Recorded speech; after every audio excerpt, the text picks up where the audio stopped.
Stiamo cercando di capire se con modalità delle circolari alle ULSS, quantomeno di stabilire un modus operandi che sia rispettoso del fatto che il cittadino malato terminale che ha i requisiti stabiliti dalla Corte Costituzionale abbia una risposta pressoché immediata. Nonostante le tensioni dei giorni scorsi con Fratelli d'Italia prima e con Forza Italia poi, che di fatto intorno al delicatissimo tema del fine vita hanno portato ad una spaccatura nel centrodestra in regione, il presidente Zaia va avanti e torna ad invocare una legge nazionale. Intanto, però, in attesa di questa, la Regione Veneto sta studiando una circolare per stabilire una procedura standard per tutte le ULSS che naturalmente, specifica Zaia, sia compatibile con la legge. Nell'ambito della libertà di fare una circolare cercheremo di capire fino a che punto si possono codificare questi passaggi che sono di natura tecnica e clinica. Veneto che per capire i margini di movimento in tal senso attende le motivazioni dell'impugnativa della legge toscana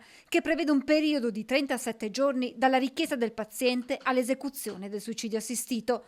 Non è una battaglia fondamentalista o estremista ma di civiltà, massimo rispetto, continua il governatore, per chi non la pensa come me. Credo che tutte le parti in causa abbiano un unico interesse, che è quello di chiedere una legge nazionale in un paese, evidenzia Zaia, dove nel 2017 è stata varata una norma per il cosiddetto testamento biologico. Chi è contro dovrebbe battersi con coerenza per vietare il fine vita, perché ricordo a chi è contro che in questo paese il fine vita esiste. Chi è contro deve prendere atto che oggi in questo paese è in atto un processo che lui non condivide. Rispondendo poi ad una domanda sull'autonomia nei giorni in cui al Ministero degli Affari Regionali riparte il tavolo sulle materie non LEP, Zaia fa il punto sull'iter in corso.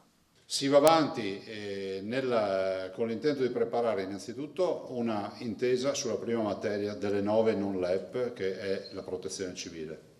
Non si esclude di lavorare anche di iniziare il lavoro anche su quello che è la previdenza integrativa e magari la giustizia di pace, che potrebbero essere ulteriori elementi in questa fase iniziale.